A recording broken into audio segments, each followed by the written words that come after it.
Hepinize yeni videodan merhabalar arkadaşlar. Bugünkü oyunumuz Castle the NFT Games.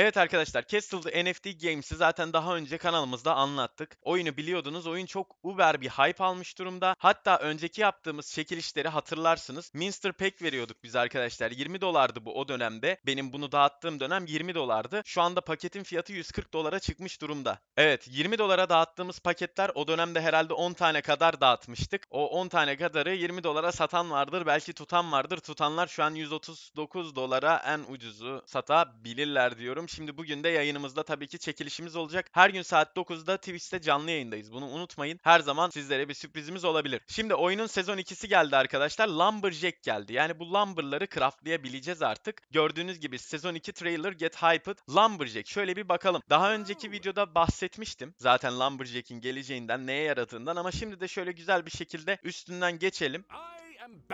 Şöyle bir izleteyim ben size. Bu sezon 1 Baron'du. Bahsettiğim size Baron NFT'si bu arada. Famous architect. No, I'm not close to financial ruin. Don't listen to those rumors. I'm here because I have a proposition for you. You may know my great rival, Viscount Eisendorf. Well, he knows that I have been commissioned to build wonders in the lands of Castelia. Baron sallıyor Yes, buna. like the famous pyramids of Zordo, or the statue of Saint Colossi. But my spies, Aleykümselam. friends, tell me that Eisendorf has a competing contract against me. The nerve! Well, there's only so much marble and manpower in this world. So I need you. Your lands, lumberjacks and quarrymen. With your help, we can finish our wonders before Eisendorf and put him out of business. What's in it for you? Fame and fortune, of course. You will collect great bounties and earn tributes until the end of time. So what do you say, friend? Shall we rally the kingdoms and Ya hadi make our bakayım, mark on tabii ki eternity? yanındayız Baroncuğum. Evet arkadaşlar, hikayemizde Baron Eisendor muydu neydi? O adamla savaşa giriyor. Bir saniye şöyle göstereyim. With your help, we can finish our wonders before Eisendorf and put Evet, Eisendor'la savaşa giriyor Baron. Bu savaştayken işte bu başkalarıyla imzalamalar yapmış bilmem ne ve diyor ki ya insana ihtiyacım var diyor. Burada da sana ihtiyacım var diyor. Ve Lumberjack sezon 2 ile Metasource Games bizim için açılıyor arkadaşlar. Şimdi Lumber'larla ne yapacağız? Şimdi şöyle bir gelelim. Öncelikle ben daha önceki videoda bahsetmiştim fakat tekrar bir bahsedeyim ben size. Şimdi arkadaşlar Lumber'ı şu an üretemiyoruz. Birazdan üreteceğiz. Çok kısa bir sürede çözeceklerini söylediler. Şöyle White Paper'a gelelim. Ben size zamanında söylemiştim. Hatırlıyorsanız şurada mıydı? Limited Time Crafting System'de evet. Arkadaşlar bir Lumberjack'i 100k M-Source'a ve 2 tane Royal Seal'a craft edebiliyorsunuz. Bu günlük size 2 ile 3 arası bir Lumber FT veriyor bakın günlük. Bu Lumber FT bir de bunu biz haftalık charge etmemiz gerekecek falan. Bu Lumber FT ile arkadaşlar bakın neler yapabiliyoruz. Bununla yeni bir lonca inşa edeceğiz. Bu. Peki burada ne yapacağız? Artık oyun içinde mesela eskiden farmlardır vesairelerdir bunlar 500 bine gelince tükenecek demiştik size zaten. Bu farmlar vesairesi bunlar 500'e geldiği zaman artık üretimi 2 katına çıkacak arkadaşlar. Bu da çok kısa bir zamanda olacak bunu bilin. Bunlar olduktan sonra artık kendimiz üretime geçebileceğiz. Peki neler üreteceğiz? Buna sahip olan insanlar yani lumber'ınıdır vesairesinidir halledip bunu yapan NFT yapan insanlar arkadaşlar bu iki NFT peki üretebilecekler. Bakalım ne istiyormuş. Bakın Explorers Pack ve Seafarers Pack. Birinin içinden 2 tane land çıkıyor. Birinin içinden 4 tane land çıkıyor. Explorer'da %85 farm, %14 range, %1 village veriyor. Diğerinde de %85 farm veriyor. Fakat %12 range, %2 village ve %1 olarak town gelebiliyor arkadaşlar. Town'un değerine de şöyle bir bakalım. Bende town vardı değil mi? 200-300 dolar olması lazım town'un. Şöyle bir değerleri şöyle bir göz atalım. Bakın village mesela arkadaşlar 107 dolar. Farm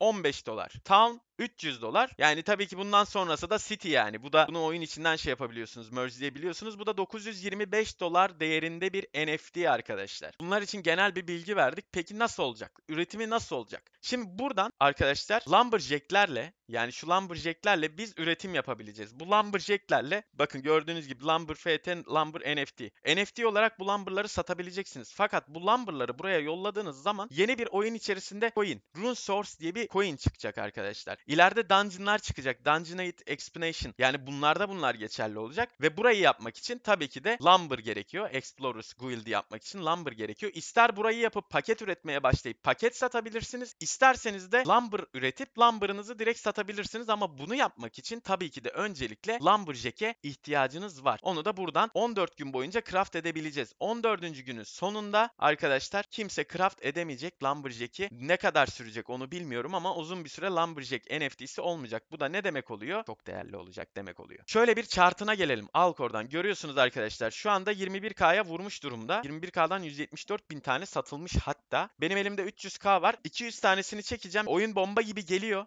Bakın şuradan pay biçin buna. Sadece yani şuradaki sıralamada da üste çıkacaklarına ben inanıyorum ama şuradan pay biçin. Benim önceki yayınımda, önceki videomda görürsünüz. Yayın geçmişine de bakabilirsiniz. Arkadaşlar önceki videomda, yayınımda dağıttığım 20 dolarlık NFT'ler bugün 130 dolar olmuş. Önceki videomda Town ne kadardı? Veya Farm ne kadar? 5 dolardı. Sadece Town alıp stake bile etseydiniz 15 dolara çıkacaktı canlar. Yani 3x yaptı. Ve o videoya bakalım. O videoyla arasında çok bir zaman da yok. Şöyle bir bakayım. Şurada evet 12 gün olmuş. Tam 12 gün önce. Tam 12 gün boyunca bekletseydi o kazananlar 20 dolardan veyahut gidip sadece farm alsaydınız en azından 3x yapmıştınız farmlarda. Satış yapılıyor mu? Tabii ki satış yapılıyor. Gördüğünüz gibi bak 10 dolar, 10 dolar, 12 dolar ve günlük satılana bakın. Fakat bu ekip arkadaşlar MetaSource ekibi yani öyle bir ekip ki ben daha önce böyle bir durum görmedim. Şöyle söyleyeyim size. Adamlar mesela buyback yapacak diyor ki adamlar isterseniz satışa koyun NFT'lerinizi diyor. Alacağız diyor. Adamlar aktif bir şekilde haftada bir ayda bir şekilde oradaki bütün NFT'leri topluyorlar fiyata bakmaksızın. Tabii ki şu anda benim çekilişime katılacak arkadaşlara söylüyorum ve Discord üzerinde katılacaklara söylüyorum. Tabii ki Castle the NFT Game'in Discord'unda bulunmak zorundasınız arkadaşlar. Videodakiler içinse tabii ki de videonun altında dakikalarla beraber bütün gerekli linkler, yararlı linkler mevcut arkadaşlar. Bu videoda da bahsettiğim gibi bakın burada sanırım şurada gelecekteki etkinlikler hakkında bilgi dediğimiz ilk etkinliğe biz burada geldik şu anda arkadaşlar. Bakın burada anlattığım etkinlik şu anda aktif şekilde çalışıyor. Şöyle bir gelelim buradan Limited Time Crafting System. Şimdi bu Lumberjack'leri dediğim gibi 7 Nisan'a kadar yapabileceğiz. Bakın 7 Nisan'dan sonra Lumberjack bitiyor ve ardından Mayıs 3'te Crafting Event olarak Royal Carter House gelecek arkadaşlar. Royal Carter House'da da 25 Lumber, 70 Fine Wood, 8 tane Royal Seals isteyecek bunu yapmak için ve işte en önemli NFT de bu aslında arkadaşlar. En önemli NFT bu. Bunda tamamen Royal Seals'lardan gelen bütün paranın %50'si bu NFT'yi tutan insanlara dağıtılacak. Yani oyun içinde şurada Royal Seals alabiliyorsunuz mesela geldiniz. Nifty Block'tan veya Atomic Hub'dan alabiliyorsunuz 5 dolar tanesi. Düşünün ki şu gün olsaydı bu NFT elinizde %50'si kadarı sizlerle paylaşılacaktı. Bu NFT'yi tutan insanlarla paylaşılacaktı. Zaten burada da roadmap paylaşmışlar. Ardından bu gelecek. Bunu craftlayacağız. Şu hanımefendi gelecek gördüğünüz gibi Carpenter. Bu Carpenter da lumber'ları alacak. Lumber'ları şeye çevirecek. Keresteye çevirecek. İşte kerestelerle de en son burayı inşa edeceğiz. Royal Court House'u inşa edeceğiz. Bu Royal Court House'da %50'lik geliri sağlayacağız. Vax'tan gelen ki mükemmel bir özellik ve tabii ki de şu anda üretebileceğimiz bakın 24 Mayıs'tan 7 Haziran'da yani 2 hafta biz bunu üreteceğiz. Fakat bunu üretmeden önce arkadaşlar bize tabii ki bunlar geliyor. Bakın şimdi lumber istiyor mesela burada. Crafting cost da bunu Carpenter'ı yapmak 9 tane lumber, 2 tane de seal gerektirecek ve tabii ki de tekrar doldurma ücreti olarak arkadaşlar 6 tane lumber, bir tane de seal isteyecek. Burada nasıl bir olay var? Bakın lumberjack'inize haftalık tekrar recharge etmeniz için yani günlük size 2 ile 3 arası lumber getiriyor. Tekrar recharge etmeniz için 400k M-Source ve 4 tane seal istiyor sizden. Bu nereye gidiyor? Bu yakıma gidiyor arkadaşlar. Yakıma gidiyor. Yani şu anda bile bakın eski seviyelerine dönmüş. Yani ilk çıktığı seviyelere dönmüş durumda. Oyunun arkasındaki insanlar mükemmel çalışıyorlar. Sürekli aktifler. Ve düşünün ki bu event yapılacak. Evet Lumberjack'ler bir hafta sonra 400k ile tekrar dolacağı için düşünün burada olacak M-Source yakımını arkadaşlar. Yani yakım sistemi mükemmel ilerliyor. O yüzden ben bu oyuna daldım. Gördüğünüz gibi dalışımı da görüyorsunuz. Sadece benim o zaman dediğimde 12 gün öncesine buradan bakalım mesela. 24'ü ayın 12'si arkadaşlar. Ayın 12'sinde bu coin şu an coin'i bile 2x yapmış durumda. Bırakın NFT'yi. Benim videoyu paylaştığım günden bugüne coin 2x yapmış durumda. Biz o zaman bile diyorduk ki güzel kazanıyoruz vesaire. Şimdi gelelim benim günlük kazancım nedir? Şuradan hemen hesap makinesi açıyorum size.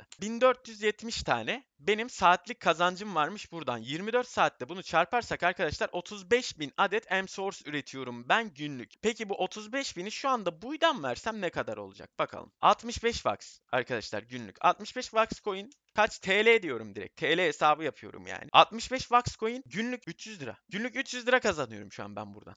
Arkadaşlar ben de şaşırdım. Ben de şaşırdım. Şu son çıkıştan sonra ben günlük 100-150 lira diyordum. Şu anda günlük 300 liraymış buranın bize getirisi. Ve oyunda yine diyorum bakın isterseniz bir hafta gidin. Ben öyle yaptım. Ya gittim hiç toplamadım. Geldim bir topladım.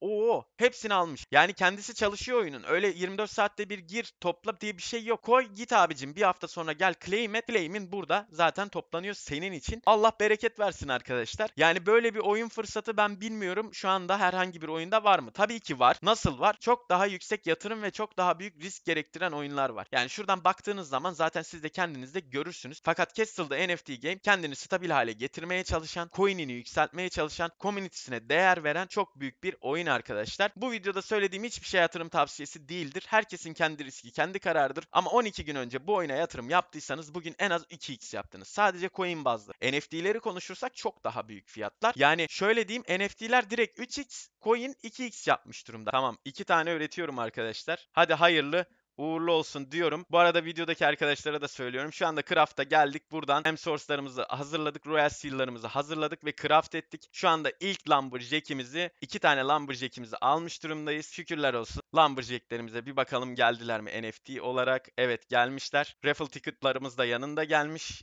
Şöyle bir bakayım. Şu anda ederi 460 dolarmış. İyi. Söylediğim hiçbir şey yatırım tavsiyesi değildir. Arkadaşlar bu videoda hiçbir şey yatırım tavsiyesi değildir. Herkesin kendi riski ve kendi kararıdır. Kendinize çok iyi bakın. Görüşmek üzere. Bay bay.